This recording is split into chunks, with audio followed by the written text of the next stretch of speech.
Going Bulilit girls na ikinasal na. Si Cristel Fulgar at Ha Soo-hyuk ay kinasal sa South Korea nitong May 10 at parang eksena sa isang K-drama ang kanilang napakagandang kasal. Napakaganda ni Cristel sa kanyang off-shoulder gown at si Ha Soo-hyuk naman ay fresh at napakakisig sa suot niyang black tuxedo at tie. Ang tambalang Nash Aguas at Mica de la Cruz ay nagpakasal sa isang intimate Christian garden wedding noong May 18, 2024. Nakakakilig ang love story nilang dalawa na nagsimula pa ito noong Going Bulilit days nila. Si Nash ay kabilang sa original cast, samantalang si Mica ay sumali noong 2006.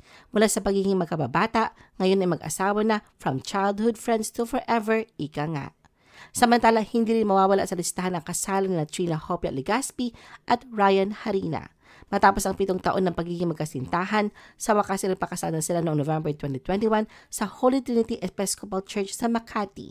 Sinundan pa ito ng isang church wedding sa Christ the King Parish sa Quezon City noong sumunod na taon.